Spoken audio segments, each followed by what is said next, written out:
السلام عليكم الاحباب ديالي، كي دايرين؟ لاباس عليكم؟ كنتمنى تكونوا كاملين بخير وعلى خير. اليوم غادي نوجد معكم كيكات صغار كيك، يعني بمقادير كاينه في كل بيت. وهاد المقادير اللي غنعطيكم عطاتني 18 حبه بهذا الحجم، بهذا الحجم ديال الكيكات الصغار. كنتمنى وصفه اليوم تعجبكم، وندوز نعطيكم ان شاء الله المقادير. والمقادير عندنا بساط غنحتاجو فيهم ان شاء الله يا ربي 4 البيضات، كاس ديال السكر سنيده، كاس ديال الزيت، كاس ديال الحليب، كاس ديال الكوك. عندي قشور ليمونه حامضه، قبيصه ديال الملح، والدقيق تقريبا هزات ليا 350 غرام ديال الدقيق، وعندي خماره ديال 15 غرام. نبداو على بركه الله، نطربوا البيض والسكر سنيده وقبيصه ديال الملح، نطربوهم مزيان. نزيدو كاس ديال الزيت، ديروا قشور ديال الحامضه، كاس ديال الحليب. المهم اي سيده كتعرف تصاوب كيكه، انا كنشارك معكم غير داكشي اللي كندير في الدار وصافي. كنتمنى هاد الكيكات الصغار اليوم يعجبوكم. كنديروا الدقيق،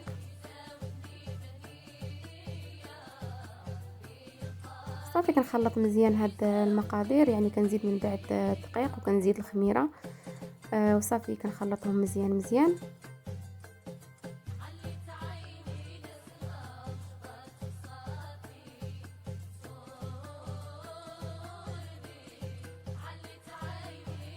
الكيك ديالنا جا خفيف، يعني ما كنكثرش الدقيق، تقريبا راه هزت ليا كيف قلت لكم 350 غرام صافي، يعني ما كثرش فيها الدقيق. صافي كنديروا في هذا القالب، هذا هو القالب اللي غندير معكم اليوم، قوالب صغار دهنته بالزبده لينه من قبل. صافي وغادا نشعل الفران الفوق والتحت، وغادا ندخلو، يعني كندخل الكيك فران بارد، وكنخلي ما حد كيسخن الفران، والكيكه ديالنا كطلع وكطيب وكتجي محمره وزوينه. هنايا غادي نوجد معكم كلاصاج اللي غنزين به. غادي نحتاج فيه 4 معالق صغار ديال السكر كلاصي او 2 معالق كبار. صافي كندير العصير ديال الليمون الحامض، كنبقى نحرك فيه حتى كيولي عندي خفيف او سائل. بغيتو تخليو نتوما هذا الكلاصاج ثقيل خليوه ثقيل. هذا الكلاصاج بالعصير ديال الحامض كيجي لذيذ الصراحه، كيجي زوين، كيعطي واحد البنه زوينه.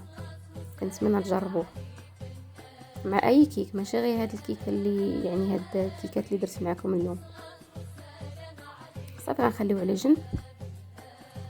هنا الكيكات ديالنا طابو وخرجتهم، كيفما شفتوا راه كيجيو طالعين وزوينين، حيت على حساب القالب. هاد القالب ما كيجيوش فيه الكيكات طالعين بزاف، يعني على حساب الحجم ديالو. صافي غنقلبهم هنايا في الصينيه، ومن بعد غنرجع نزينهم معكم ان شاء الله يا رب.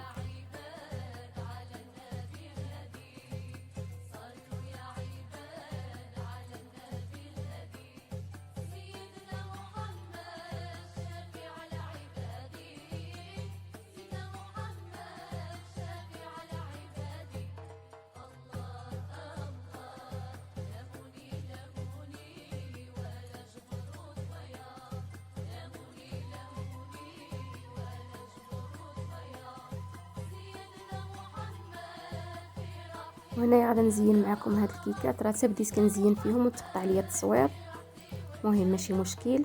المهم غنزينهم هنا بالكلاصاج اللي وجدنا قبل، وغادي نزينهم بقشور الليمون الحامض.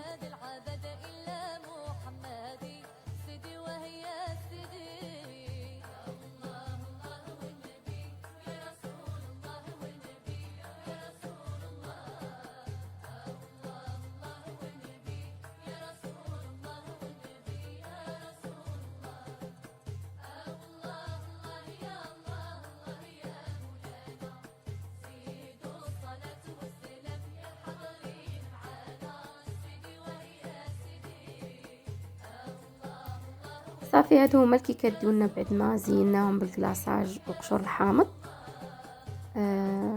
كنتمنى وصفه اليوم تعجبكم، صدقوني راها كتجي خفيفه، كتجي زوينه، كتجي لذيذه.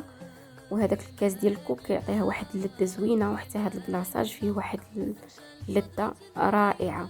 كنتمنى كيكات ديال اليوم يعجبوكم، وكيف ما قلت لكم قبل، هاد المقادير اللي عطيتكم راهم مقادير سهله وكاينين في كل بيت، وعطاوني 18 حبه ديال هاد الكيكات الصغار.